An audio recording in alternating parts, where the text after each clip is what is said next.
Madhu jewellers, आमच्याकडे मिळतात hallmark certified दागिने। आम्ही करतो पारदर्शक व्यवहार, घेतो माफक घडणावळ, आम्ही जबाबदारी घेतो आदेशाप्रमाणे दागिने तयार करून देण्याची व घरापर्यंत पोहोचविण्याची। Madhu jewellers, Babulal Baldawa complex, shop number 9, ज्योती हार्डवेअरच्या बाजूला, सराफ लाईन, लातूर। नमस्कार, विश्वदर्पण न्यूज चॅनल मध्ये मी सुशील सूर्यवंशी आपले स्वागत करतो। लय बिलाट चर्चा या विशेष मुलाखत कार्यक्रमामध्ये आपल्या सर्वांचं मनपूर्वक स्वागत। आपल्या सोबत आहेत आज डॅशिंग, डायनॅमिक, चार्मिंग अशा प्रकारचं व्यक्तिमत्व, महिलांना सर्वात अगोदर महानगरपालिकेच्या इतिहासामध्ये ज्यांनी स्वतंत्र दालन उभा करून दिलेला आहे आणि त्याच पद्धतीने कधी कधी वेळ प्रसंगी स्वतःच्या मुलीसाठी चॅट वाले देखील ते होतात, अशा पद्धतीचे ते व्यक्तिमत्व ज्यांचा ब्लड ग्रुप हा O निगेटिव्ह आहे परंतु काम करण्याची पद्धत मात्र B पॉझिटिव्ह आहे, अशा पद्धतीचं उत्तम नेतृत्व कर्तृत्व लातूरचे महापौर विक्रांतजी गोजमुंडे। नमस्कार सर, आपलं स्वागत आहे लय बिलाट चर्चा या विशेष मुलाखत कार्यक्रमामध्ये। तर आपण या ठिकाणी आज बिलाट प्रश्न विचारणार आहोत आणि त्याची बिलाट उत्तरं मिळणार आहेत आणि त्याचसोबत बिलाट चर्चा देखील होणार आहे। तर पहिला प्रश्न मी या ठिकाणी विक्रांतजी यांना विचारतोय की आज कितीतरी दिवस झाले महानगरपालिका कर्मचाऱ्यांच्या पगारी होताना दिसून येत नाही, नेमकं काय सांगाल त्याबद्दल? नाही, असं नाही आहे। आज आपण बघताय की देशामध्ये जशी परिस्थिती आहे तशीच लातूर शहरामध्ये परिस्थिती आहे। आपण अतिशय खडतर परिस्थितीमधनं मार्गक्रमण करतो आहोत। कोरोनाच्या या पार्श्वभूमीवर जे काही काम मनपा करते, माझे मनपाचे सर्व अधिकारी, आमचे कर्मचारी करतायत, ते खरंच कौतुकास्पद आहे। आणि अशा काळामध्ये त्यांना पगारी न मिळणं हे कोणालाही आवडण्यासारखं नाही आहे, परंतु शेवटी तुम्ही महानगरपालिकेच्या मर्यादा लक्षात घेतल्या पाहिजेत। आणि आपण असं म्हणालात की बऱ्याच महिन्यापासून त्या पगारी थकलेल्या आहेत। मला आपल्याला सांगायचं की केवळ 2 महिन्याच्या पगारी आज थकलेल्या आणि प्रत्येक गोष्ट ही कर्मचाऱ्याला केंद्रबिंदू मानून आपण काम करतोय। प्रथम प्राधान्य मनपा निधीवर, मनपाच्या मिळकतीवर हे आमच्या कर्मचाऱ्याचं आहे, कारण त्यांच्या जीवावर आज हे लातूर शहर जगतंय। त्यामुळं शक्य त्या प्रयत्नानं आमचा प्रयत्न सुरू आहे। त्याचबरोबर पालकमंत्री अमितजी देशमुख साहेब हे सुद्धा शासनाकडं पाठपुरावा करतायत। कोरोनाची जी आपल्यावर मार पडली त्याच्यामुळं आर्थिक परिस्थिती अधिक बिघडली आणि तरीसुद्धा मला तुम्हाला अभिमानानं सांगावं असं वाटतं, मला प्रत्येक आमच्या अधिकाऱ्याचा आणि कर्मचाऱ्याचा गर्व वाटतो आणि तो गर्व यासाठी वाटतो की या दरम्यानच्या काळात सुद्धा ते कुठेही डगमगले नाहीत। त्यापैकी कोणीही आमच्याकडं तोंडी तक्रार किंवा मागणी करणं हे साहजिक आहे, परंतु कोणीही आडमुठी भूमिका घेतली नाही। कधीही आमच्या कर्मचाऱ्यांनी असं सांगितलं नाही की मला वेतन नाही तर मी काम करणार नाही, मला वेतन नाही तर मी कोरोनाचे फवारणी करणार नाही, मला वेतन नाही तर मी कोरोनाचा पेशंटचा कचरा उचलणार नाही, अशा कुठल्याही सबबी त्यांनी सांगितल्या नाहीत। आणि खरंच तुमच्या माध्यमातून मला त्या आमच्या सर्वच अधिकाऱ्यांना आणि कर्मचाऱ्यांचं कौतुक करावं असं वाटतं। आणि मी असेन, उपमहापौर असतील, आम्ही प्रयत्नशील आहोत, त्यांना वेळेवर वेतन मिळालं पाहिजे। आता 2 महिन्याचं वेतन थकलंय, तेही लवकरात लवकर आपण देण्याचा प्रयत्न करतो आहोत। मला खात्री आहे की लवकरात लवकर हा पेच प्रसंग सुटेल आणि कर्मचाऱ्यांना पुन्हा चांगले दिवस आपल्याला देता येतील। सुरेश पवार ज्यावेळेस महापौर होते, माननीय सुरेश पवार ज्यावेळेस महापौर होते त्यावेळेस दीपकजी सू यांनी त्यांच्या अंगावरती माईक फेकून मारायला होता। आता विरोधी पक्षनेते सुद्धा ते आहेत, तेव्हाही विरोधी पक्षनेते ते होते। मग आता तुम्ही महापौर असताना त्यांनी कुठल्याही गोष्टीला विरोध केला आम्हाला कधी दिसला नाही, ते तुम्हाला घाबरतात का? नाही, असं नाही आहे। कुठल्याही परिस्थितीनुसार सभागृहामध्ये प्रत्येकजण हा वर्तन करत असतो आणि दीपकजी आणि मी खूप चांगले मित्र आहोत। जरी तांत्रिकदृष्ट्या ते विरोधी पक्षनेते असले तरी मी खासगीत आणि जाहीरपणे असं सांगत असतो की मला कधीही विरोध न करायचं ठरवलेले ते विरोधी पक्षनेते आहेत। आज मी तिथं महापौर म्हणून काम करतोय आणि दीपकजी विरोधी पक्षनेते आहेत। 2.5-3 वर्षापूर्वीची परिस्थिती अशी होती की दीपकजी महापौर होते, मी स्थायी समितीचा सभापती होतो। म्हणजे दोघांचे योगायोग असा एक असू शकतो, कदाचित दैवी योग, की दोघांना एकाच वेळी आम्हाला पदं मिळत आहेत, परंतु त्यामध्ये कुठलंही वेगळं नाही आहे आणि योग्य गोष्टीवर ते सल्ला देतात, खाजगीमध्ये बोलत असतात, जाहीरपणे पक्षाच्या बैठकीत सुद्धा ते मला सांगत असतात। त्यामुळे त्यांचं मार्गदर्शन, त्यांचा अनुभवाचा फायदा हा होतोच आहे। पण लातूर जिल्ह्यामध्ये अशी चर्चा सुरू असते की तुमच्या दोघांमध्ये नेहमी एक शीतयुद्ध सुरू असतं अंतर्गत, त्याबद्दल काय सांगा? खरं म्हणजे अशी चर्चा कोण करते त्याची माझी आणि दीपकजीची तुम्ही एकत्र भेट घडवून आणली पाहिजे. तुम्ही पुढाकार घेतला पाहिजे की अशी कोण मंडळी आहेत की त्यांना असं वाटतंय. तुम्ही माझी दीपकजीची आणि त्यांची भेट घालून दिली तर मला वाटतं की त्यांचा असा गैरसमज पुन्हा राहणार नाही. कोरोना रुग्णांसाठी जे टिफिन डबे आता त्या ठिकाणी पुरवले जात आहेत तर त्या टिफिन डब्यांसाठीचं टेंडर आहे ते टेंडर तुम्ही जवळच्याच लोकांना दिलेलं आहे आणि तुम्ही स्वतःचे वैयक्तिक हितसंबंध जोपासताय अशी एक चर्चा नागरिकांमध्ये आहे. त्याबद्दल काय सांगा? नाही, त्याचं टेंडर जे आहे ते महानगरपालिकेने मुळात दिलेलंच नाही आहे. त्याचं जे काही कंत्राट आहे ते जिल्हाधिकारी कार्यालयातर्फे दिलं गेलेलं आहे. त्याकरिता जो खर्च येतो तो मात्र महानगरपालिका उचलते. परंतु मला वाटतं की त्यामध्ये असलेली जी मंडळी आहे ती माझ्या परिचयाची सुद्धा नाही आहे. उलट आमच्या सभागृहामध्ये जे खऱ्या अर्थाने विरोधी करतात किंवा ज्यांचा विरोधी पक्ष म्हणता येईल त्याच्याशी निगडीत असलेली मंडळींपैकी काही जण त्याच्यामध्ये कार्यरत आहेत आणि असं कुठलंही माझ्या कानावर तरी आजपर्यंत आलेलं नाही आहे. परंतु आपण हा प्रश्न विचारला आहे म्हणून मी सांगतो की एक प्रक्रिया राबवली गेली जिल्हाधिकारी कार्यालयाकडनं. त्यांचे दर ठरवण्यात आले आणि त्याकरिता त्यांची नेमणूक करण्यात आलेली आहे. महापालिका म्हणून आम्ही त्यांच्यावरती नियंत्रण ठेवतो. महानगरपालिका म्हणून त्याच्यामध्ये क्वालिटी उत्तम मिळाली पाहिजे किंवा रुग्णांना जेवण योग्य मिळालं पाहिजे यासाठी आमचा प्रयत्न नक्की राहतो. परवा आम्हाला जिल्हाधिकारी कार्यालयाकडनं असंही कळवण्यात आलं की त्यांचं जे देयक आहे ते सुद्धा महापालिकेने अदा करावं. या उलट आम्ही अजूनपर्यंत देयकसुद्धा अदा करू शकलेलो नाही आणि उलट पक्षी आम्ही जिल्हाधिकारी महोदयांना ही मागणीसुद्धा केलेली आहे की हे देयक देणं आम्हाला शक्य होणार नाही तर त्याला आपल्या स्तरावरनं जिल्हा नियोजन समितीमधनंच निधी उपलब्ध करून देता येईल का याबाबतची सुद्धा मागणी आपण केली आहे. तुम्ही एडी मशीन बसवली ती त्या एडी मशीनचं काय झालं? आपण खूप चांगला मुद्दा खरं म्हणजे आपण काढला की एडी मशीन आपण बसवलेली आहे. आज लातूरच्या बसस्थानकावर ती मशीन कार्यरत आहे. चालू आहे का? आजही चालू आहे आणि त्या ठिकाणी ती मशीन आपण बसस्थानकाच्या अधिकाऱ्यांना सुपूर्द केलेली आहे. त्यांना त्या ठिकाणी ट्रेनिंग दिलेलं आहे आणि त्या ठिकाणी आपण पालकमंत्री महोदयांच्या वाढदिवसानिमित्त लावलं. तुम्ही 4 मशीन बसवणार होता? नक्कीच आपण 4 मशीन बसवणार होतो पण सुशीलजी पूर्णच काळ हा कोविडमध्ये गेला. आपल्याला कोविडच्या नावावर किती दिवस तुम्ही काम करायची तुम्ही कोविडच्या नावावरती किती दिवस पूर्ण करणार? नाही अजिबात नाही. मी आपल्यालाच काय लातूरच्या कुठल्याही नागरिकांना मी कुठलंही टाळू इच्छित नाहीये किंवा काम आम्ही लांबवत नाही आहोत. एडी मशीन जे आपण बसवतो ते सार्वजनिक ठिकाणी बसवतो आणि गर्दीच्या ठिकाणी बसवतो. एडी मशीन कुठं बसवतो आपण? आपल्याला एक एडी मशीन बसवायची होती नाना नानी पार्क, विलासरावजी देशमुख पार्क त्या ठिकाणी एक बसवायची होती. रेल्वे स्थानकावर एक बसवायची होती आणि आपल्या क्रीडा संकुलावर. ही सर्व केंद्रच बंद ठेवली ना सुशीलजी. ही सर्व केंद्रच बंद आहेत तर त्या ठिकाणी मशीन सुरू झाल्यानंतर सुद्धा तुम्ही प्रस्तावित केलं आपण घेतोय त्या मशीन. कधीपर्यंत तुम्ही करणार? आता मार्केटमध्ये त्या मशीन आज अवेलेबल नाही आहेत सुशीलजी. आज जर बघितलं तर सबंध मार्केट सबंध कार्यप्रणाली ही कोविडच्या अवतीभोवती फिरते. तुम्ही मान्य करा अथवा टीका करा पण तुम्हाला स्वीकारावं लागेल की आज सर्व जग कोविडच्या भोवताली फिरते. आपण लोकनेते विलासरावजी देशमुख साहेब यांचा 18 फूट उंचीचा पुतळा विलासरावजी देशमुख पार्क या ठिकाणी होणार होता आणि त्यासाठी मंजुरी देखील देण्यात आली आहे. 75 लाख रुपयांचा जवळपास काहीतरी निधी आहे. पुतळा आणखी तो तयार झालेला नाही. आपण त्याचं कार्यादेश दिलेला आहे. नाशिकमधले जे एक खूप नामवंत कलाकार आहेत तशा म्हणजे त्यांचं वेगळं पण सांगायचं झालं तर त्या एक महिला आहेत आणि खूप मोठ्या कलाकार आहेत या क्षेत्रातल्या गर्गे. त्यांना ते कार्यादेश दिलेला आहे. पुतळा बनवण्याची प्रक्रिया सुरू आहे. कुठलाही पुतळा जो आहे हा पुतळा बनायला खूप वेळ लागतो. सुरुवातीला त्याचं मातीकाम केलं जातं त्यानंतर त्याला मोल्डमध्ये उतरवलं जातं आणि त्याला पुन्हा किती दिवसात ते काम पूर्ण? मला अपेक्षा आहे की आणखीन किमान 5 ते 6 महिने त्याकरता. डॉक्टर बाबासाहेब आंबेडकर पार्कचा सुशोभीकरणाचा जो प्रश्न आहे जो इतके वर्ष झालं त्या ठिकाणी पेंडिंग आहे ते सुशोभीकरण तुम्ही का करत नाही? आपण कंत्राटदाराला आपण कार्यादेश दिलेला आहे सुशीलजी.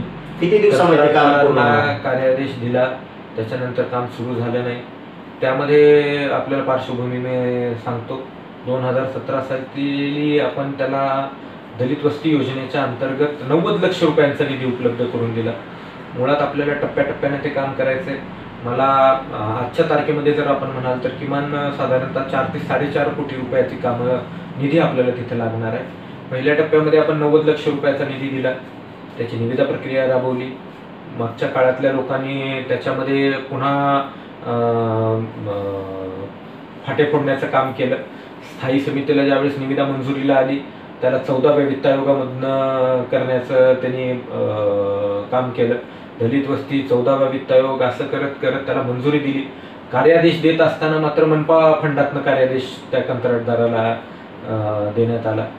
ते सगळं बघितल्याच्या नंतर तो कार्यादेश सुद्धा देण्यात आलेला नव्हता.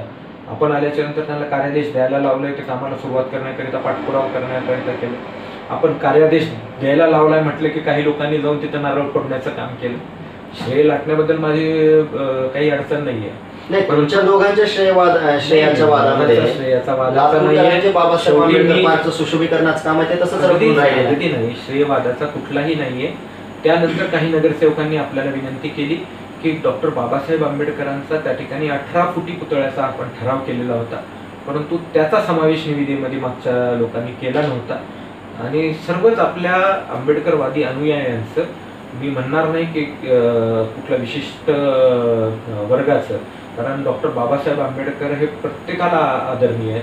मी तर आज मी मागासवर्गीय डॉक्टर बाबासाहेब आंबेडकर हे जर तुम्हाला म्हणजे वंदनीय आहेत असं तुम्ही म्हणता, डॉक्टर बाबासाहेब आंबेडकरांच्या नावाने तुम्ही राजकारण करता, असं नाही राजकारण करता असा आरोप लोकांमधून होतोय. त्याचं कारण हे सांगतो कधीही राजकारण डॉक्टर बाबासाहेब आंबेडकरांच्या नावाचं मत घेण्यासाठी फक्त तुम्ही बाबासाहेबांचं नाव वापरता असं लोकांचं म्हणणं आहे. त्याचं कारण सांगतो तुम्हाला. रेबुडे चौक नावाची पाटी संविधान चौकामध्ये ज्यावेळेस त्या ठिकाणी अर्ध्या रात्री लॉकडाऊनचा फायदा घेत उभा केली गेली त्यावेळेस अनेक लोकांनी तुम्हाला फोन केले, त्यानंतर ती तात्काळ पाटी तुम्ही हटवण्याचं काम केलं नाही. आपल्याला मी सांगू इच्छितो, मग संविधानात जर तुम्ही एवढं मानता, बाबासाहेबांना तुम्ही एवढं मानता, तर मग ती पाटी महानगरपालिकेचं नाव टाकून त्या ठिकाणी अर्ध्या रात्री त्या ठिकाणी उभा केली असताना सुद्धा तुम्ही लवकरात लवकर पुढाकार घेऊन ती पाटी का काढली नाही? सुशीलजी, संविधान चौकाचं नामकरण कोणी केलं किंवा त्यावेळेस तुमच्यावरती समाजाचा दबाव होता त्यावेळेस अगदी आणि तुमचं कर्तव्य आहे, ते तुमचं कर्तव्य आहे. मी डॉक्टर बाबासाहेब आंबेडकरांच्या विचाराला मानणार आहे. मग तुम्ही का काढली नाही पाटी? तुम्ही दुसऱ्या दिवशी पाटी का काढली नाही तुम्हाला माहिती असतं. आरक्षणाच्या माध्यमातूनच म्हणजे मी स्वतः इतर मागासवर्गीय समाजात नाही, तो आरक्षणाचा म्हणजे ओबीसी साठी राखीव असलेल्या जागेमधूनच मी महापौर झालो. मला या प्रश्नाचं उत्तर द्या, तुम्ही दुसऱ्या दिवशी ती पाटी का काढली नाही? अनेक नगरसेवकांना मिळून त्या ठिकाणी प्रयत्न करावे लागले, अनेक सामाजिक संघटना, अनेक सामाजिक कार्यकर्त्यांना त्या ठिकाणी प्रयत्न करावे लागले. त्यावेळेस ती पाटी तब्बल 6 ते 7 दिवसानंतर निघाली.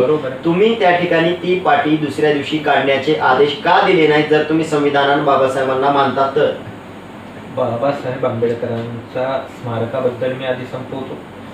स्मारकाचं काम करण्याचा आपण आदेश द्यायला लावले. त्या ठिकाणी काही सदस्यांनी आपल्याला सांगितलं की डॉक्टर बाबासाहेब आंबेडकरांचा 18 फुटी पुतळा हवा. ती सुद्धा बाब योग्यच होती, तो सुद्धा आपण स्वीकार केला. त्यानंतर जे बाबासाहेबांचा 18 फुटाचा पुतळा होणार आहे, नक्की होणार आहे, कोणीच रोखू शकणार नाही. आणि तो लातूरकरांची भावना आहे, त्या भावनेचा आदर केला पाहिजे आणि ते होणारच आहे. त्याचबरोबर जे त्या ठिकाणी कमान होती, ज्याला आपण एक वैशिष्ट्यपूर्ण स्तूप किंवा आपण ज्या पद्धतीची कमान ही आपण नागपूरला पाहतो, ज्या पद्धतीची कमान आपण डॉक्टर बाबासाहेब आंबेडकर चौकामध्ये पाहतो, त्या पद्धतीची कमान त्या ठिकाणी स्वागत कमान किंवा स्वागतद्वार, प्रवेशद्वार जे म्हणू, ते लहान आहे अशी सुद्धा सूचना काही सदस्यांनी आपल्याला केली.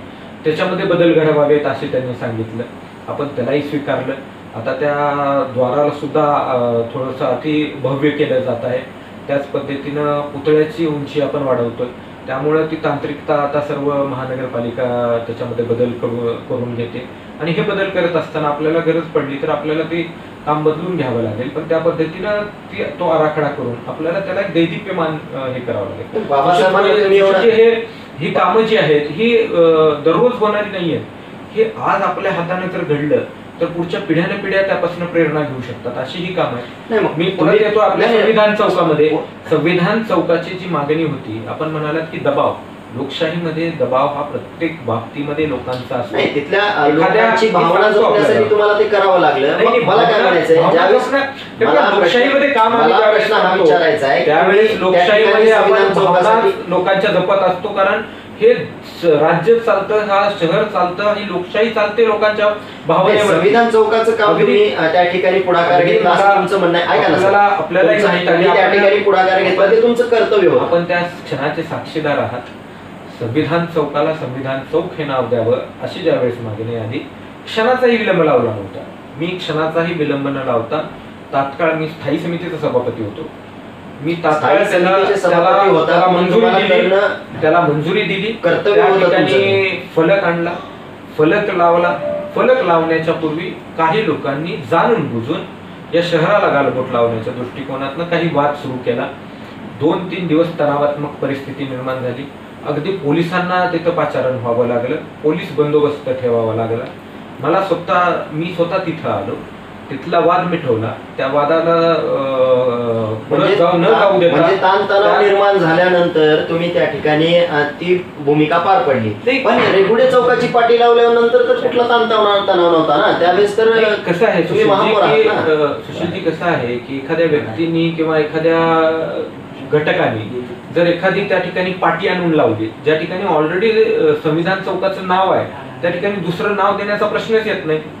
तो चौक हा संविधान चौकाच्या नावाने पाटी का काढली नाही? पाटी काढली निश्चितपणाने. तुम्हाला माहिती असताना तुम्ही पुढाकार घेतला नाही, प्रयत्न करावे लागले, प्रयत्नानंतर पाटी निघाली आहे. सांगतो आपल्याला, ज्या वेळेस त्या ठिकाणी चौकाचं नामकरण झालं, ते नामकरण होत असताना काही लोकांनी त्या ठिकाणी कलंक लागण्यासारखं काम करण्याचा प्रयत्न केला होता, जातीय तेढ निर्माण करण्याचा प्रयत्न केला होता. आपण त्याचे साक्षीदार आहात. आपण त्या ठिकाणी सर्वांना सामंजस्यात घेऊन त्यावेळेस तो प्रकरण आपण निवळलेलं होतं. पुन्हा लॉकडाऊनचा फायदा पुन्हा लॉकडाऊनचा फायदा घेत एखाद्या व्यक्तीने, एखाद्या घटकाने, त्यामध्ये काही लोक होते, त्यामध्ये काही राजकीय लोक सुद्धा होते, त्या राजकीय लोकांनी त्या ठिकाणी पाटी लावण्याचा प्रयत्न केला. पाटी उभी केली, रातोरात पाटी उभी केली. दुसऱ्या-तिसऱ्या दिवशी ज्यावेळेस याबाबतचा पाठपुरावा सुरू झाला, आपण पोलीस प्रशासनाला सूचना केल्या. त्या दरम्यान सुशीलजी लॉकडाऊन होता. लॉकडाऊन मध्ये सर्व गतिविधी थांबवलेल्या होत्या, सर्वत्र आपला बंदोबस्त अडकलेला होता.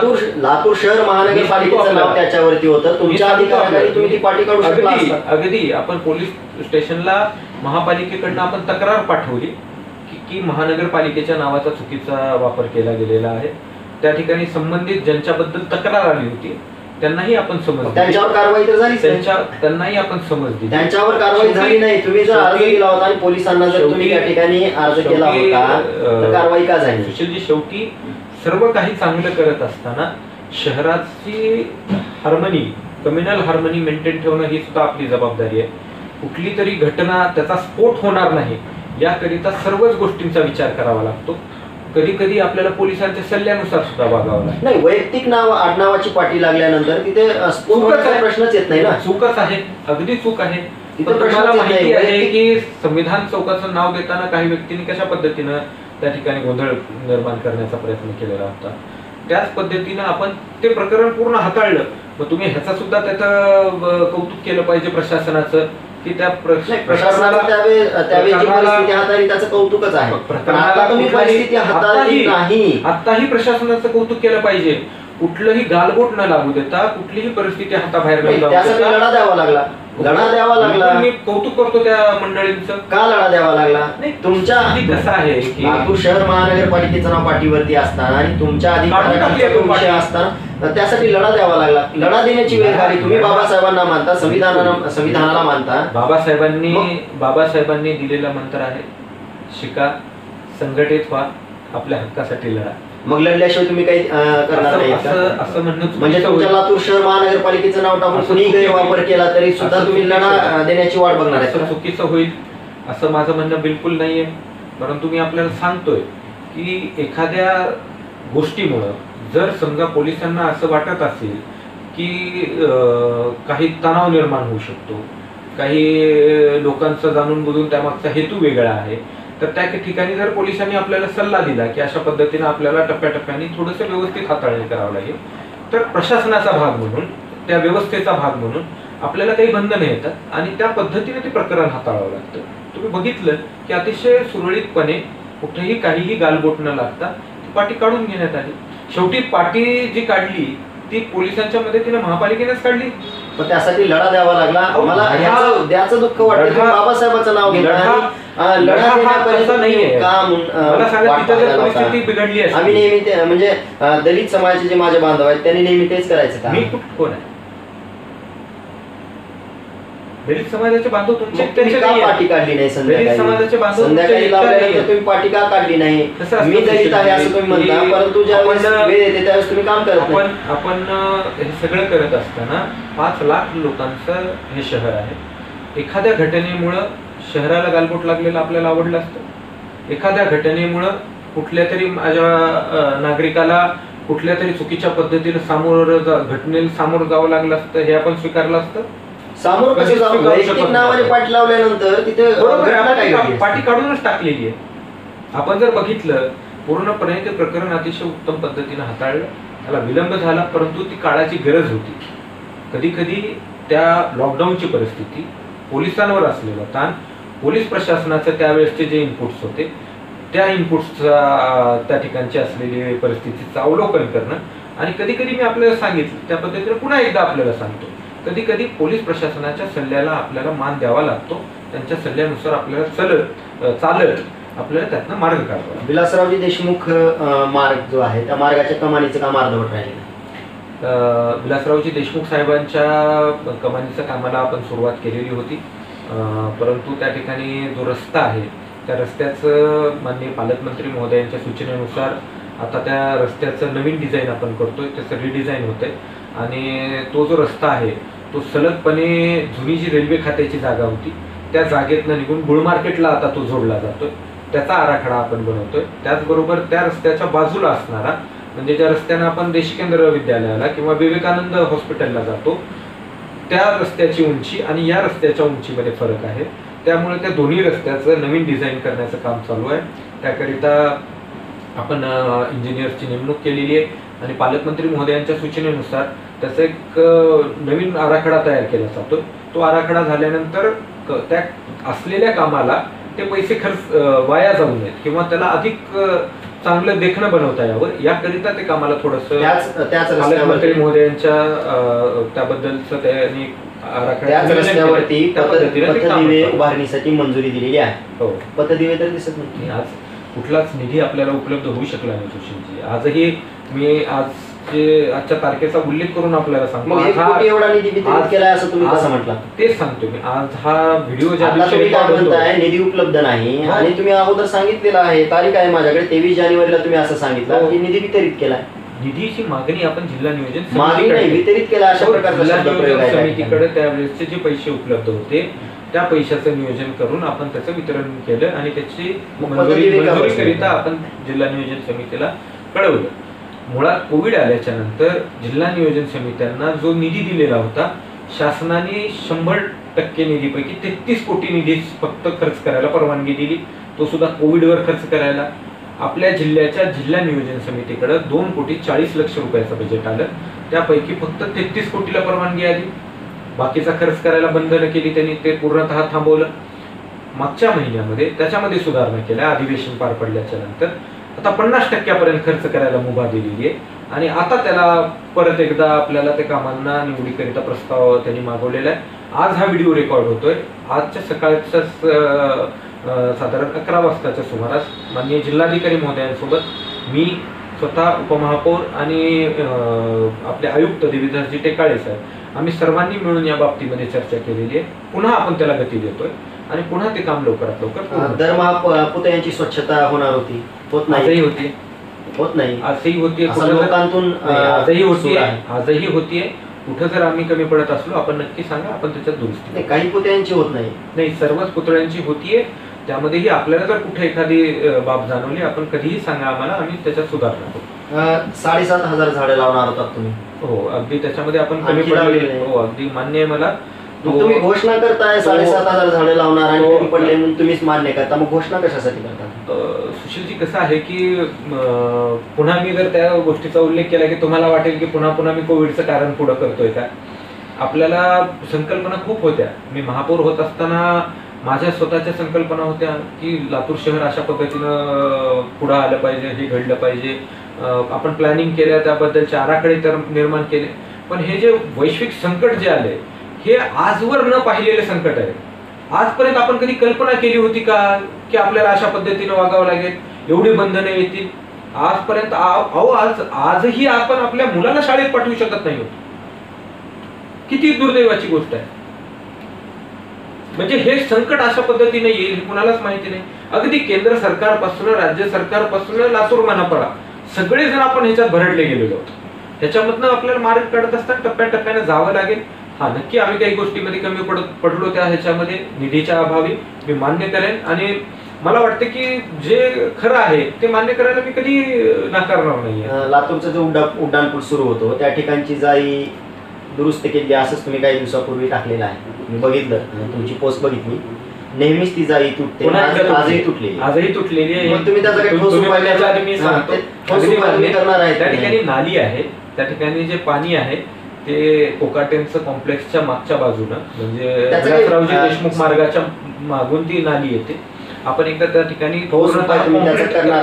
कॉन्क्रीट करायचा विचार केला, परंतु ह्या रस्त्याची उंची आणि त्या रस्त्याची उंची पाहता ते पाणी कायम ब्लॉक होतं. जर आपण त्याला कॉन्क्रिटीकरण केलं तर ते जर पाणी ब्लॉक झालं तर पुन्हा रस्त्यावर येतं.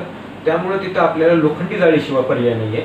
वाहतूक एवढी मोठी आहे की ती जाळी तुटली आहे. परत आजच मी सकाळी ती बघितली आहे. ती आपली गोष्ट अगदी बरोबर आहे. पुन्हा त्याला दुरुस्ती करण्याचं आपण सांगितलेलं आहे. परंतु होतं काय की अशा ठिकाणी वाहतूकच एवढी मोठी असते, वारंवार असे प्रकार घडतात. आपल्याला त्याला बदल करतोय आपण आज सांगितले अधिक चांगल्या पद्धतीने आपण करूयात, म्हणजे जास्तीत त्याचा कार्यकाळ टिकेल अशा पद्धतीने त्याच्यात आपण बदल करूया. जे विलासरावजी देशमुख मार्ग आहे त्या मार्गावरच कचऱ्याचा डेपो आहे आणि डॉक्टर बाबासाहेब आंबेडकर पार्क आहे त्या ठिकाणी, म्हणजे पुतळ्याच्या मागची बाजू आणि विलासरावजी देशमुख जे काही मार्ग आहे त्याची कमान सुरुवात तिथून कचऱ्याचा डेपो सुरू होतो. विलासरावजी देशमुख यांच्या मार्गाला त्या ठिकाणी कचऱ्याच्या डेपोचं गालबोट लागलं चांगलं वाटतं का? महाराज अगदी स्वीकारण्यासारखं नाहीये. मागच्या काळामध्ये तिथं त्या ठिकाणी काही लोकांनी ते केलं, परंतु आपण त्याला हटवायचे निर्देश देतो आहोत. पर्यायी व्यवस्था निर्माण झाल्यानंतर त्या ठिकाणचा ते आपण बंद करतो आहोत. आणि जर एखादा बाहेरचा व्यक्ती तिथं आला आणि या मार्गावरून जात असेल आणि विलासरावजी देशमुख मार्ग असं जर लिहिलं असेल, बाजूला जर कचरा असेल तर काय लातूरची प्रतिमा घेऊन जाणार आहात? नक्की आपलं म्हणणं बरोबर आहे, मला ते मान्य आहे. आपण त्यामध्ये पर्यायी व्यवस्था पाहतो आहोत आणि लवकरात लवकर आपण त्या ठिकाणी ते हलवूयात. बीजेपीच्या काळामध्ये अनेक कामं झालेली आहेत असे बीजेपीचे नेते म्हणत असतात. म्हणजे 84 घंटा गाड्या आल्या त्या ठिकाणी, नवीन त्यांनी घेतल्या. शौचालय असेल किंवा LED लाईट असेल किंवा अमृत योजनेची जी पाण्याची पाईपलाईन आहे ती पाईपलाईन असेल किंवा गोलाईचं सुशोभीकरणाचं काम असेल. आता सभागृह सध्या बांधण्यासाठी सुरू आहे, ते सभागृह असेल किंवा मग लिंगायत स्मशानभूमीचा प्रश्न असेल. मग असे अनेक प्रश्न त्यांनी मार्गी लावले असं बीजेपीच्या नेत्यांचं म्हणणं आहे आणि नेहमी ते आम्ही ऐकत असतो. तर तुम्ही काय केले आतापर्यंत? महापौर पद जेव्हापासून तुम्हाला भेटले तेव्हापासून तुम्ही काय केलं? नाही, मुळात आपण चांगलं केलं की आपण त्या गोष्टीला वाचा फोडली की म्हणजे कुणीतरी हे पुढाकार घेणं गरजेचं होतं. मला सुशीलजी तुमचं आभार व्यक्त करावं वाटतं की तुम्ही हा विषय चर्चेला आणला. मुळात आपण ज्या काही गोष्टींचा उल्लेख केला त्याची पार्श्वभूमी आपल्याला बघावी लागेल. आपण सांगितलं की अमृत योजनेमधल्या पाईपलाईनच्या संदर्भात आपण बोललात. मी आपल्याला आठवण करून देऊ इच्छितो की अमृत योजनेची योजना ही 2017 पूर्वी मंजूर झाली आणि सुदैवानं मीच स्थायी समितीचा सभापती त्या काळामध्ये होतो. त्यावेळेस कामाला सुरुवात झाली, म्हणजे मी आणि दीपकजी असताना, म्हणजे त्यावेळेसच्या काँग्रेस पक्षाच्या सत्तेमध्ये अमृत योजनेला आम्ही सुरुवात केली. त्याच्यामध्ये पाईपलाईन टाकण्याचं काम प्रस्तावित होतं. कामाला सुरुवात झाली, निवडणुका झाल्या आणि योगायोगानं तो जो कंत्राटदार होता तो कंत्राटदार त्या दरम्यानच्या काळामध्ये विरोधी पक्षामधनं जिल्हा परिषदेमधनं निवडून आले आणि कुठेतरी त्यांचा बचाव करण्याकरिता कामामध्ये ढिसाळपणा आणण्यात आला. म्हणजे जे निधी आम्ही खेचून आणला आहे, जो काम आम्ही सुसूत्रतेनं लोकांसाठी मंजूर केलेला आहे, ज्याला सुरुवात केली आहे, त्याला कुठंतरी खीळ घालायचे, त्याच्यामध्ये हितसंबंध जपायचे आणि स्वतःच्या पक्षाच्या एखाद्या व्यक्तीला मोठं करण्याकरिता लातूरकरांना वेठीला धरायचं, अशा पद्धतीचं काम झालं. दुसरा विषय आपण मांडला शौचालयांच्या. माझा आजही भारतीय जनता पक्षाच्या प्रत्येक पदाधिकाऱ्याला आणि त्यांच्या इतर सदस्यांनाही माझं खुलं आवाहन आपल्या माध्यमातून मी करू इच्छितो. गंजगोलाईमधले जे शौचालय आहेत त्यांनी सिद्ध करून दाखवावं की ते त्यांच्या काळामध्ये मंजुरी झालेली आहे. मी राजकारणाच्याही पलीकडं जाऊन त्यांची वाटेल त्या व्यासपीठावर क्षमा मागायला तयार असेल, कारण त्या शौचालयांना मंजुरी ही काँग्रेसच्या काळामध्ये दिली गेली. पुन्हा योगायोगाने त्यावेळेस मी सभापती आणि दीपकजी सूळ महापौर होते, त्या काळामध्ये आम्ही त्याला मान्यता दिली. त्याची निविदा प्रक्रिया केली जात नव्हती. मी निवडून आल्याच्या नंतर तो माझा जुना प्रभाग होता, माझा प्रभाग योगायोगाने बदलला, परंतु निवडणुका पार पडल्यानंतर आम्ही विरोधी पक्षाच्या बाकावर बसल्यानंतर तेव्हासुद्धा मी औरंगाबादला जाऊन विभागीय आयुक्तांकडनं त्याची प्रशासकीय मंजुरी आणली. प्रशासकीय मंजुरी आणल्यावर त्याच्या निविदा काढल्या जात नव्हत्या. वारंवार मी निविदेसाठी तिथं प्रयत्न केला आणि मग पुन्हा पुढं चालून गंजगोलाई आणि शिवाजी चौकातले शौचालय हे आमच्या काळात मंजूर झालेले. सत्ता बदल झाला आणि त्यांच्या काळात सुरुवात झाली. त्याचं श्रेय घ्यायचं म्हणजे कधी कधी हसू येतं, हास्यास्पद वाटतं की ज्या गोष्टी आपण केल्याच नाहीत त्या एवढ्या मोठ्याने सांगायच्या की आम्ही केलं आहे. म्हणजे हे मला वाटतं दिल्लीपासून गल्लीपर्यंत एखाद्या पक्षाचा तो एक USP असू शकते किंवा त्यांची खासियत असू शकते. आपण इतर ज्या गोष्टी बोललात त्यामध्ये आपण आत्ता बघत असाल की मागच्या 10 महिन्यामध्ये काय केलं हे आपण मला विचारताय. 10 महिन्यामध्ये नोव्हेंबर 22 या रोजी माझी आणि उपमहापौरांची निवड झाली. 8-10 दिवसानंतर आम्ही अधिकृतपणे त्या ठिकाणी पदभार स्वीकारला. त्या दिवसापासून आम्ही कामाला लागलो. त्या दिवशी आपल्याला आठवत असेल की डिसेंबर महिन्यामध्ये लातूरमध्ये डेंग्यूनी थैमान घातलेलं होतं. असं एकही हॉस्पिटल शिल्लक राहिलेलं नव्हतं जिथं डेंग्यूचा रुग्ण नाही. असं एकही घर शिल्लक राहिलेलं नव्हतं जिथल्या 18 वर्षाच्या खालच्या मुलाला डेंग्यू नाही. एका परिवाराचं, एका बालकाचं, एका रुग्णाचं बिल हे किमान 10,000 20,000च्या खाली नव्हतं. आणि सामान्यांना ही परवडणारी बाब नाही आहे सुशीलजी. आपण सगळे सामान्य कुटुंबातून येतो, आपल्याला त्यांची जाण आहे. त्या काळामध्ये ज्या वेळेस महानगरपालिकेचं दायित्व होतं त्यावेळेस मी आणि उपमहापौर साहेब आम्ही पुढं आलो. आम्ही घोषणा केली की 1 महिन्यामध्ये डेंग्यूला हद्दपार करणार. प्रत्येक प्रभागामध्ये आम्ही दोघं जायचो. प्रत्येक प्रभागामध्ये आम्ही सफाईची कामं वेग लावली, फवारण्यांच्या कामाला वेग आणला, डॉक्टरांची मदत घेतली. आपल्याला कदाचित माहीत नसेल त्या काळामध्ये मी उपमहापौरांनी संपूर्ण जिल्हा प्रशासनाची सुद्धा मदत त्याच्यामध्ये घेतली आणि पूर्णतः डेंग्यू त्या काळामध्ये जानेवारी महिन्यामध्ये आम्ही तो हद्दपार केला होता. त्यानंतर विकास कामाला आपण सुरुवात केली. जानेवारी महिन्यामध्ये अनेक प्रलंबित प्रश्न आपण मार्गी लावले. मालमत्ता कराचा प्रश्न होता. अनेक 3-4 वर्षापासून लातूरच्या लोकांची ओरड होती की मालमत्ता कर कमी व्हावा. मालमत्ता करामध्ये आपण सूट दिली. 12% कर कमी केला. 100% दंडावरती सूट दिली. त्याच्यानंतर भाड्यांचा प्रश्न होता गाळे धारकांच्या. त्याला जोडूनच एक प्रश्न आहे माझा की मालमत्ता करामध्ये तुम्ही 12% सूट दिली आणि त्यावेळेस जी बैठक झाली त्या बैठकीमध्ये 500 स्क्वेअर फूटपर्यंत कर माफ करण्यात येणार होता. काय घडलं की कर माफ करण्यात आला नाही 500 स्क्वेअर फूटपर्यंत? नाही, असं काही कुठल्याही कायद्यामध्ये अशी तरतूद नाही आहे. कसं आहे की ज्यावेळेस आपण एखादं प्रशासन चालवतो किंवा एखाद्या शहराचं प्रतिनिधित्व करत असतो, जसं आपल्याला लोकशाहीमध्ये अधिकार प्राप्त होतात शहराचं नियोजन करण्याचे, शहराचे कायदे बनवण्याचे, त्याचवेळी आपल्यावरती जबाबदारी येते ती म्हणजे त्या संस्थेला जगवण्याची, त्या संस्थेकडनं सर्व काही करून घेण्याची. केवळ पोकळ प्रसिद्धीकरिता कुठल्या तरी घोषणा करायच्या ज्या शक्यच होणार नाहीत अशा घोषणा करायच्या हे कुणीही करू शकतं. म्हणजे मी आज घोषणा करू शकतो की आजपासून लातूरचा करच माफ झाला, आजपासून मग आम्ही लातूरला करच घेणार नाही, परंतु कायद्यात ते बसणार नाही आहे. मी पुन्हा एकदा आपल्या पूर्वीच्या प्रश्नावर येतो की ह्या 10 महिन्यात काय केलं. आपण बघू शकताय की आज लातूरमधले सर्व जे पथदिवे आहेत ते आता स्मार्ट झालेले आहेत. त्यांचं स्मार्ट मॅनेजमेंट आपण केलं आहे. अगदी 6:30-7 वाजता आता एका कॉलवरती ते पथदिवे लागत आहेत.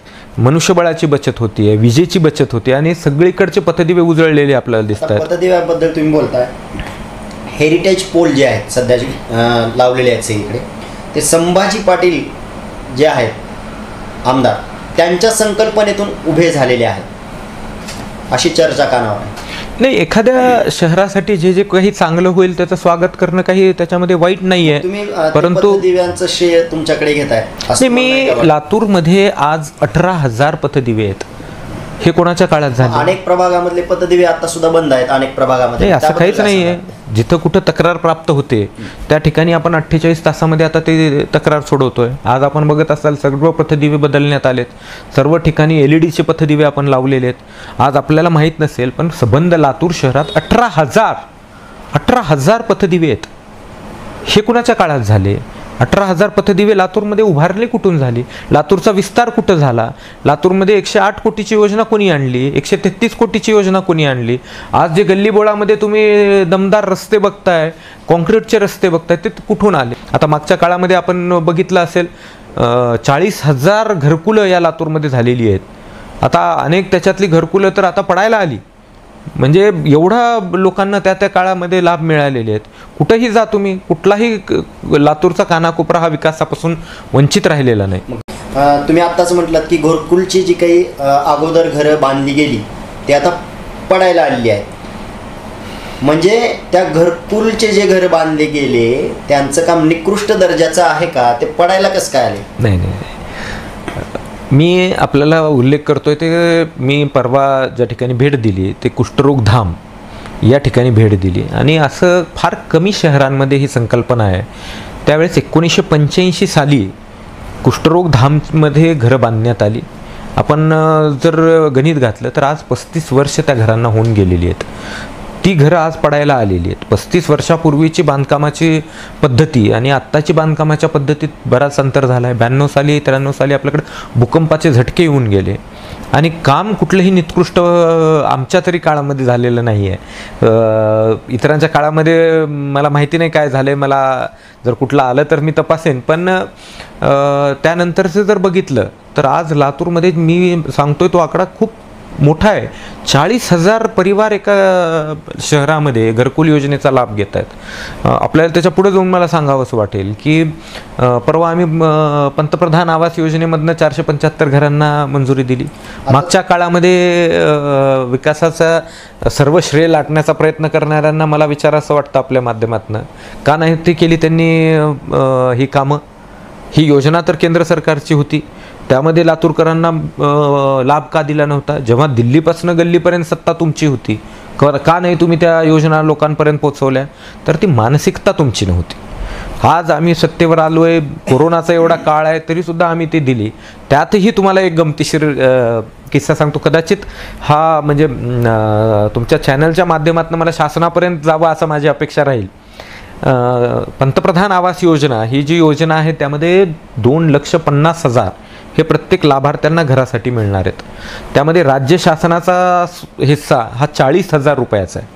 आज राज्य शासनाने 40,000 रुपये आम्हाला दिले प्रत्येक लाभार्थ्याच्या पाठीमागं, परंतु केंद्र सरकारनं 1 रुपयाही आम्हाला आजपर्यंत दिलेला नाही आहे. ही सुद्धा शोकांतिका आहे. आज तुम्हाला सांगावंसं वाटतं मला की 2 वर्षापूर्वी तुम्ही आणि आम्ही सर्वांनी शहरभर बघितले 265 कोटी आले म्हणून काही व्यक्तींचे तिथं स्वागताचे शुभेच्छांचे बोर्ड झाले. आपण आजपर्यंत 265 कोटीपासून वंचित आहोत. मी आजही महानगरपालिकेमध्ये अधिकाऱ्यांच्या अनेकदा बैठका घेऊन विचारतोय की हे 265 कोटी रुपये गेले कुठं? अधिकारी सांगतात अहो साहेब आलेच नाही तर जाणार कुठं? अशा भूलथापा मारायच्या. आपण बघत असाल PVR टॉकीजपासून जो मुख्य रस्ता आपल्या शहरातला आहे, म्हणजे जी आपल्या हृदयाची वाहिनी आहे आपल्या शहराची, तो जो रस्ता आहे छत्रपती शिवाजी महाराज चौक ते बाळ गंगाधर टिळक चौक, महात्मा गांधी चौक, त्याचबरोबर पूर्व भागातला आमचा छत्रपती शाहू महाराज चौक, डॉक्टर बाबासाहेब आंबेडकर चौक, विवेकानंद चौक आणि जिवाजी महाले चौक, ज्याला आपण गरुड चौक सुद्धा म्हणतो, हा जो रस्ता आहे हा रस्तासुद्धा आम्ही करवून घेतला. त्यासाठी सुद्धा शासनाकडे पाठपुरावा करून घेतलाय. शादीखान्याचा प्रश्न मोठा पडलेला होता करून घेतलाय. तर मग नांदेड रोडचा जो रस्ता आहे त्या रस्त्यामध्ये अक्षरशः लहान मुलं आता पोहत आहेत, इतके मोठे खड्डे आहेत त्या ठिकाणी. नाही, नांदेड रोडचा म्हणजे कुठला? गरुड चौकाच्या जो बाजूचा रस्ता आहे ना तो रस्ता सुद्धा खूप खड्डे. गरुड चौक ते रेल्वे स्टेशन अहिल्यादेवी होळकर चौकाचा रस्त्याचा विचार, तो प्रस्ताव आपण नॅशनल हायवेकडे पाठवलेला आहे. तो रस्ता आता नॅशनल हायवेकडे आपण हस्तांतरित करतोय आणि नॅशनल हायवेच्या माध्यमातून त्या ठिकाणी काम केलं जाणार आहे. त्यामुळं त्या ठिकाणी मनपाला आपल्याला मर्यादा येतात. आपण मागच्या वर्षी सुद्धा त्या ठिकाणी तात्पुरती डागडुजी केलेली होती. मला आपल्याला विकासाच्या बाबतीमधला आपला तो प्रश्न मी आपल्याला विसरू देणार नाही, कारण आपण तो प्रश्न स्पेसिफिक मला विचारला होता. त्यामुळे मला सांगायचं आहे की शादीखान्याचा प्रश्न होता.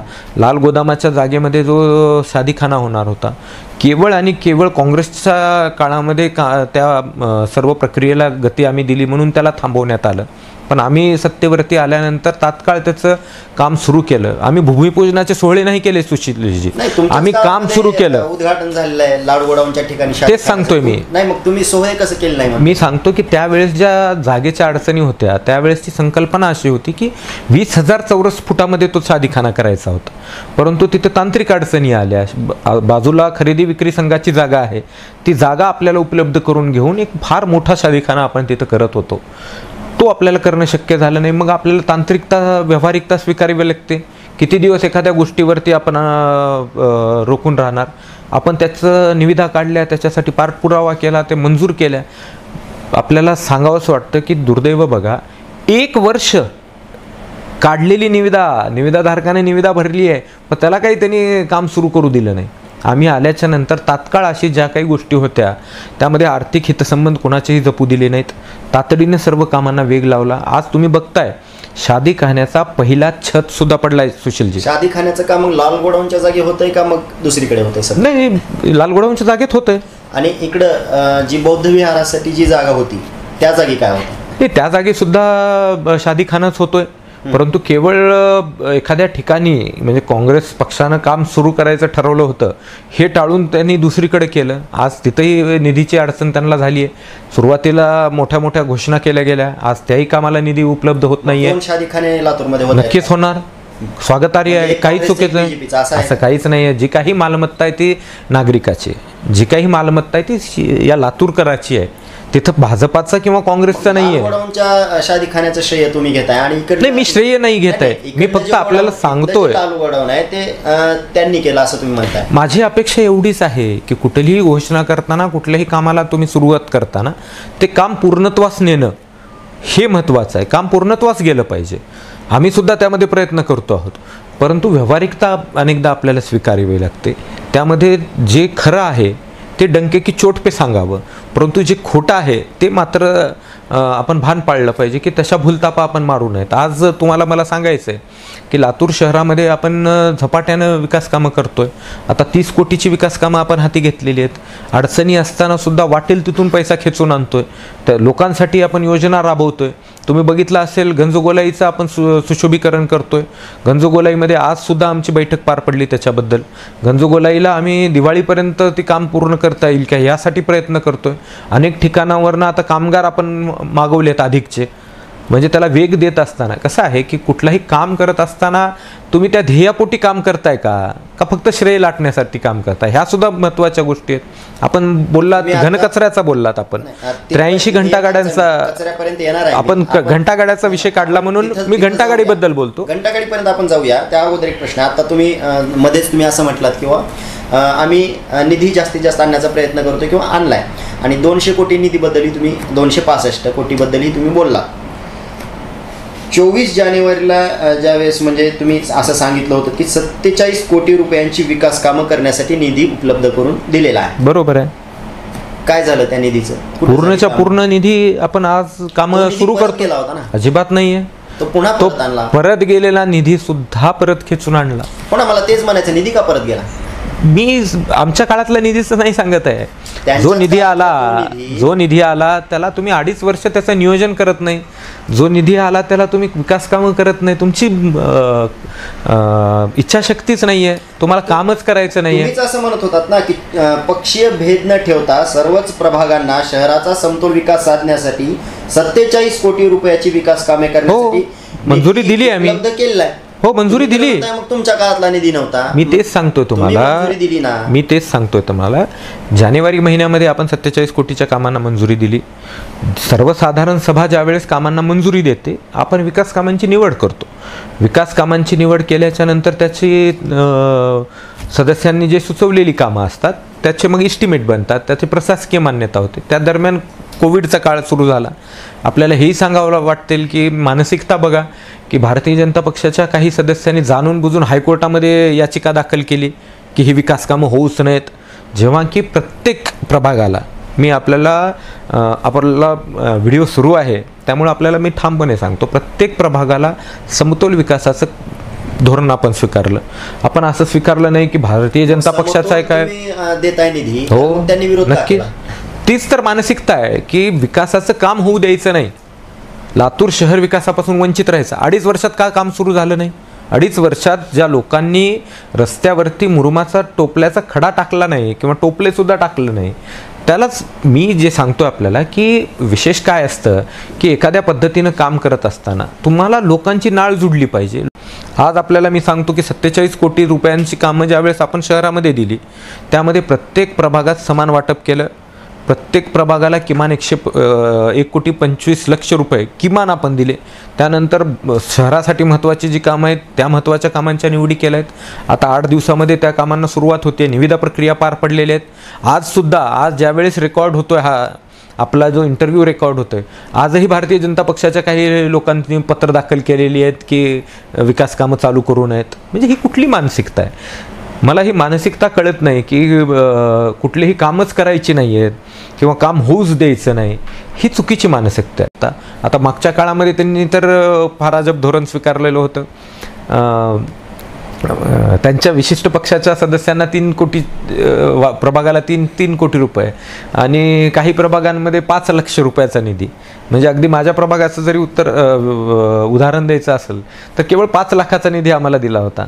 माजी महापौर आहेत, विरोधी पक्षनेते, त्यांच्या प्रभागातला 6 लाख रुपयाचा निधी. म्हणजे जाणून बुजून असं करणं. घंटागाडीचा आपण घंटागाडीबद्दल बोलत होतात. आपल्याला आजही मला सांगावं असं वाटेल, घंटागाड्यांसाठी जो काही निधी आला त्या निधीची मी तारीखही आपल्याला सांगतो. तो निधी आला 27 मार्च 2017. मी आपल्याला स्पेसिफिकली त्या तारखेसह सांगतो. त्याचा जो निधीचा DPR आहे तो केवळ तेवढ्यापुरता आला नाही. त्याच्यासाठी आपण 32 कोटीचा निधीचा DPR आपण शहराच्या घनकचऱ्यासाठी केला. एक उत्तम नियोजनबद्ध कार्यक्रम आपण आखला होता. त्याकरिता निधी उपलब्ध करून द्यायला आपल्याला ऐकायला आश्चर्य वाटेल, त्यापैकी निम्मी रक्कम आजही खर्च केलेली नाही आहे. आजही खर्च केलेली नाही. आम्ही आल्याच्या नंतर घंटागाड्यांच्या निविदा मंजूर केलेल्या होत्या. कंत्राटदार महिने घंटागाड्या पुरवत नव्हता. अनेकांचे त्याच्यामध्ये वेगवेगळे संबंध जोपासले चाललेले होते. मी आणि उपमहापौर साहेब आल्याच्या नंतर 1 महिन्याच्या आत सर्व घंटागाड्या आपण तिथं उपलब्ध करून दिल्या. आज घंटागाड्यांना GPS बसवलेला आहे. आजपर्यंत घनकचऱ्याचा मध्ये काय चाललंय कोणालाही माहिती नव्हतं. किती वाहनांच्या खेपा केल्या चालल्या, आता कचरा उचलला चाललाय का नाही, बिल अदा किती करायचंय याच्यावरती कुणाचा अंकुश नाही आहे. आज डेपोवरती तुम्ही बघत असाल, मागच्या 1-2 महिन्यापासून आम्ही सर्वजण डेपोवरती जातो, तिथल्या सुधारणा करतोय. आजवर ही मंडळी कधी डेपोवर गेलेली आपण पाहिली आहे? म्हणजे तुम्हाला असं म्हणायचं का फक्त कचरा उचलण्याचं जे काम आहे ते फक्त तुमच्या काळात सध्या होतंय? नाही, अगदी मला तुम्हाला ठामपणे आणि माझा दावा आहे की ह्याच्यामध्ये विरोधी पक्षांनी माझे दावे खोडून काढावेत. मी आपल्याला सांगतो, ज्या वेळेस विरोधी पक्षाकडे जाण्याची गरज नाही, माझ्याकडे पुरावे आहेत सर. मी तुम्हाला सांगतो की 4 दिवसापूर्वीच आपल्या देशी केंद्र शाळेच्या समोरचा जो भाग असेल तिथं प्रचंड मोठ्या प्रमाणामध्ये कचरा होता. त्यानंतर जे काही आपलं खालचा जो भाग आहे प्रभाग क्रमांक 3 त्या ठिकाणी सुद्धा प्रचंड मोठ्या प्रमाणामध्ये कचरा होता. अनेक आमचे जे मित्र आहेत पत्रकार बांधव त्यांनी मुद्दा उपस्थित केल्यानंतर त्या ठिकाणी कचरा तुम्ही म्हणजे महानगरपालिकेने उचलून घेतलेला आहे. मग तुम्ही कसं म्हणू शकता की तुमच्या काळातच कचरा त्या ठिकाणी साफ केला जातो? मी तुम्हाला तेच सांगतोय. 2017 साली म्हटल्याशिवाय तुम्ही कचरा अगदी साफ करणार नाहीत का? नाही असं नाहीये. मला तेच सांगायचं आहे की एखाद्या कंत्राटदाराचं हित जोपासलं पाहिजे. अशा पद्धतीनं जर तुम्ही काम करायला लागलात तर त्याला शिस्त कधीही लागणार नाही. आजही तुम्हाला माहीत असेल की त्या कंत्राटदाराला लाभ मिळावा यासाठी अनेक जण प्रयत्न करतायत. अनेक जण फेसबुक लाईव्हच्या माध्यमातून, अनेक जण त्या ठिकाणी पत्रकबाजीच्या माध्यमातून त्यांचं बिल अदा करण्याकरिता त्या ठिकाणी आम्हाला दबाव आणतायत. तुम्ही तर आम्ही कंत्राटदाराबद्दल उघडपणे बोललेले दिसणार. अगदी तुम्ही जर पेपर चालले तुम्ही जर पेपर चाळले किंवा तुम्ही जर माध्यमं बघितली तर आपल्याला प्रत्येक वेळी दिसेल की आज जो जरब महानगरपालिकेचा कंत्राटदारावरती आहे तो पूर्वी कधीही नव्हता. मग जरब होता तर कचरा का साफ होत नाही? तेच सांगतोय मी तुम्हाला. आज जर तुम्ही लातूरच्या कानाकोपऱ्यामध्ये गेलात तर आज ज्या कचऱ्याचं प्रमाण हे 100% होतं ते प्रमाण आपण घटवत आता 10%वरती आणलेलं आहे. अगदी 10% आजही कचरा आहे. कचरा मी हटला आहे असं म्हणत नाही आहे, परंतु त्याला जी सुसूत्रता आहे ती आपण काढलेली आहे. आपण ज्या ठिकाणांचा उल्लेख केला त्या ठिकाणी त्यांनी रॅम्प बांधलेले आहेत. देशी केंद्र शाळा जवळचा आपण उल्लेख केला. आज जर तुम्ही तिथं जाऊन पाहिलं आज तिथं पूर्णतः कचरा हटलेला आहे. तुम्ही प्रभाग क्रमांक 3चा आहे म्हणजे सोशल मीडियाच्या माध्यमातून अगदी उचलणार का? अगदी मला सोशल मीडियाचा सांगता तुम्ही कचरा उचलणार नाही, अगदी उचललाच पाहिजे. आणि सोशल मीडियाच्या माध्यमातून जर एखादी व्यक्ती काही सांगत असेल तर ते स्वागतार्ह आहे. म्हणजे आता बदलत्या या आधुनिकतेच्या काळामध्ये असं नसतं. असं महानगरपालिका म्हणून जी कामं करणं गरजेचं आहे ती आपण कामं करतोय. त्या कामासाठी एखादा कंत्राटदार नेमला, त्यांनी जर चुका केल्या, आपल्याला आपल्या माहितीस्तव सांगतो की आजपर्यंत त्यांना एकदाही नोटीस बजावण्यात आलेली नव्हती. मागच्या 2 महिन्यामध्ये आपण त्यांना 3 वेळा नोटीस बजावलेली आहे. त्यांचा करार रद्द करण्यात का येऊ नये ही शेवटची नोटीस सुद्धा त्यांना आपण बजावलेली आहे. म्हणजे आपण इथपर्यंत नाही केला तर तुम्ही त्यांचा अगदी त्यांच्यावर पूर्ण कायदेशीर कारवाई होणार ही ठाम भूमिका आहे. कोणाच्याही दबावाला मी बळी पडणार नाही, माझ्या प्रशासनाला बळी पडू देणार नाही. कोणाचंही देयक हे अनागोंदी पद्धतीनं काढलं जाणार नाही हे ठामपणे मी तुम्हाला सांगतोय. 2 महिन्यापूर्वी मी आणि उपमहापौर साहेबांनी या कचऱ्याचा आढावा घेतला. आपल्याला आश्चर्य वाटेल. प्रभाग क्रमांक 13 कचरा केंद्र पूर्णतः बंद. प्रभाग क्रमांक 6 कचऱ्याचं केंद्र पूर्णतः बंद. प्रभाग क्रमांक 18 कचऱ्याचं केंद्र आता नाहीसं झालेलं आहे. म्हणजे आपण भिंग घेऊन जरी हुडकायला गेला तर तिथं तुम्हाला मिळणार नाही आहे. ही सर्वच प्रभाग नगरसेवक भारतीय जनता पक्षाचे आहेत. आज तुम्हाला सांगावंसं वाटतं की स्थायी समितीचे सभापती भारतीय जनता पक्षाचे आहेत. ते काय करतायत? सभागृह नेतेपद भारतीय जनता पक्षाकडे आहेत. ते काय करतायत? तुम्ही प्रभाग 3चा उल्लेख केला, तिथले नगरसेवक हे महानगरपालिकेचे परिवहन समितीचे सभापती आहेत. ते काय करतायत?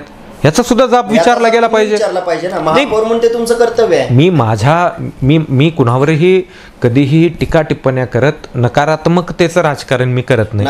मला विकासात्मक राजकारण करत असताना मी सगळ्यांना सोबत घेऊन जेवढं मला राजकारण नाही म्हणत मी, परंतु जर लोकांची सेवाच होत नसेल, लातूर तुम्ही म्हणताय की हे लातूरचं प्रत्येक नागरिक हे माझे आहेत, मग लातूरच्या नागरिकांची सेवा होत नसेल तर तिथे तुम्हाला कठोर भूमिका घेणे तुमचं अगदी कठोर भूमिका घेणार.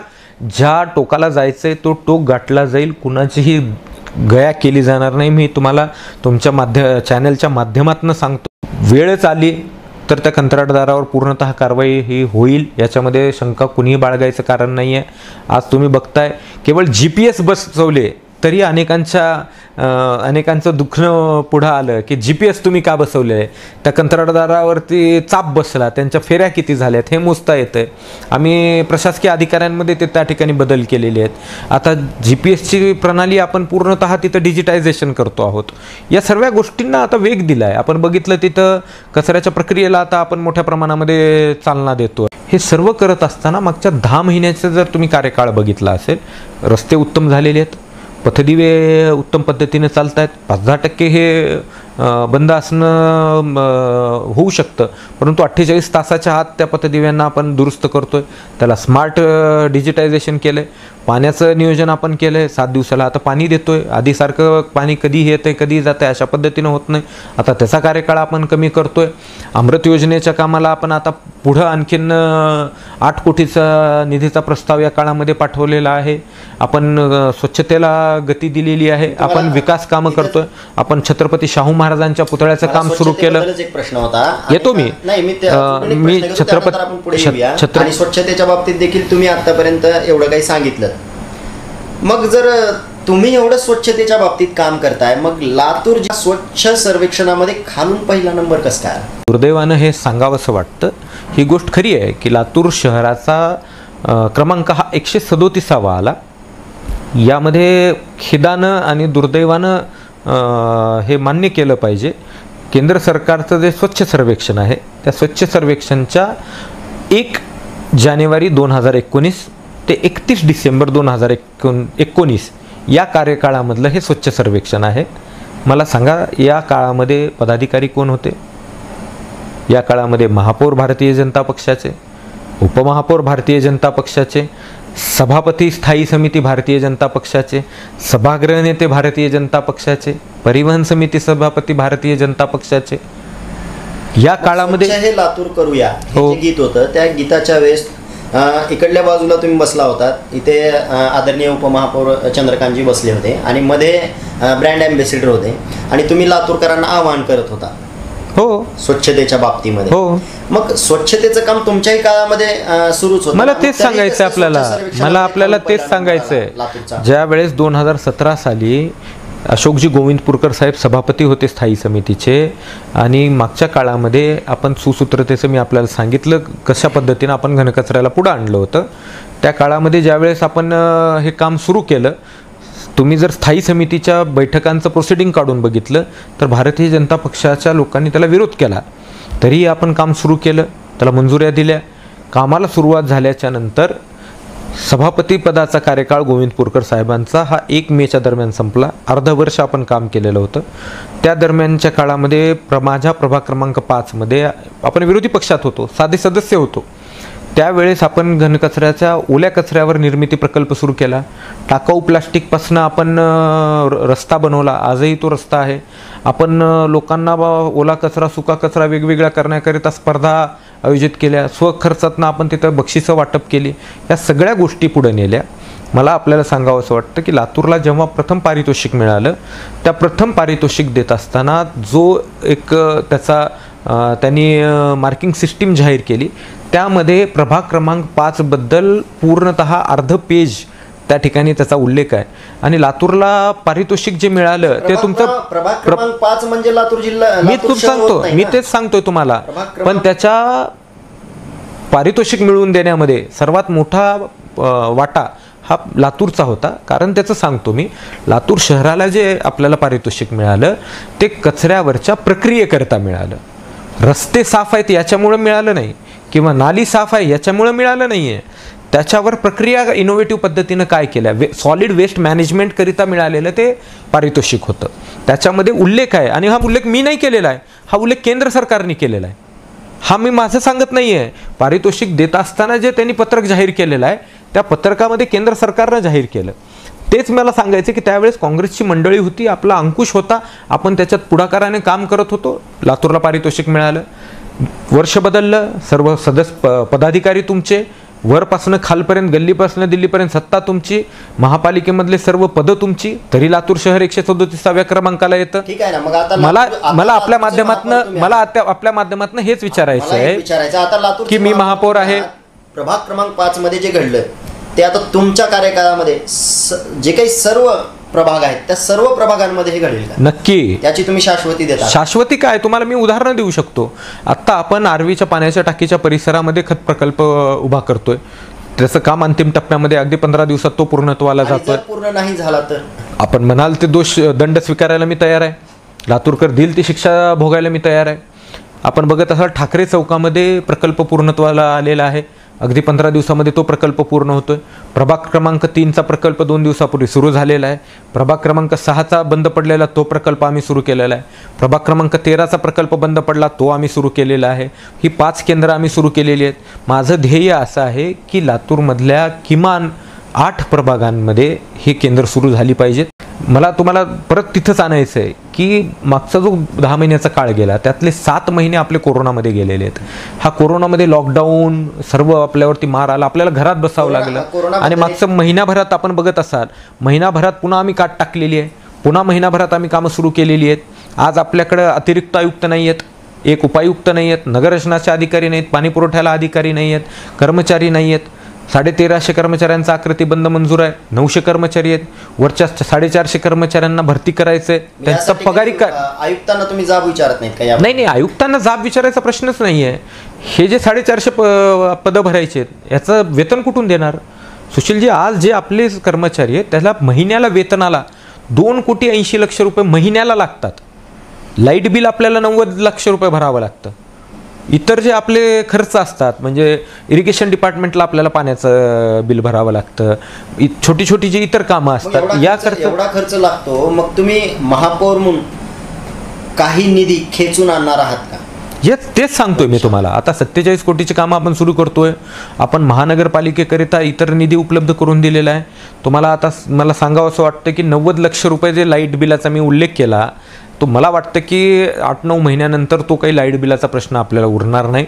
आपण लातूरमध्येच, म्हणजे लातूरच्या ग्रामीण भागामध्ये रेणापूर तालुक्यामध्ये आपण एक सौर ऊर्जेचा प्रकल्प उभा करतोय.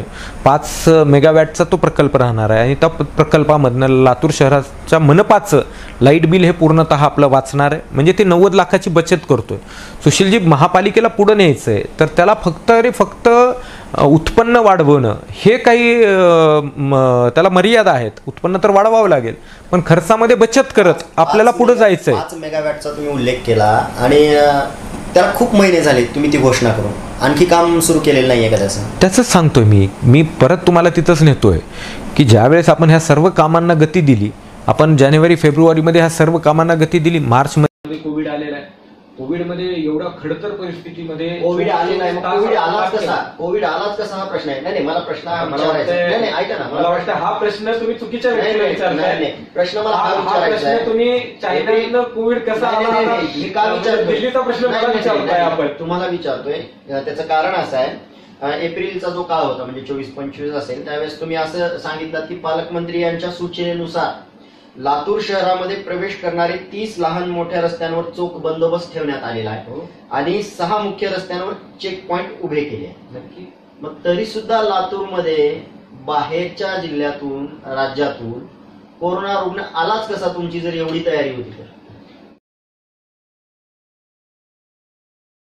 मधू ज्वेलर्स, आमच्याकडे मिळतात हॉलमार्क सर्टिफाईड दागिने. आम्ही करतो पारदर्शक व्यवहार, घेतो माफक घडणावळ. आम्ही जबाबदारी घेतो आदेशाप्रमाणे दागिने तयार करून देण्याची व घरापर्यंत पोहोचविण्याची. Madhu jewellers, Babulal Baldawa complex, shop number 9, ज्योती हार्डवेअरच्या बाजूला, सराफ लाईन, लातूर. नवीन बातम्या आणि अपडेट मिळवण्यासाठी विश्वदर्पण न्यूज चॅनेलला सबस्क्राईब करा आणि बेल आयकॉन दाबायला विसरू नका.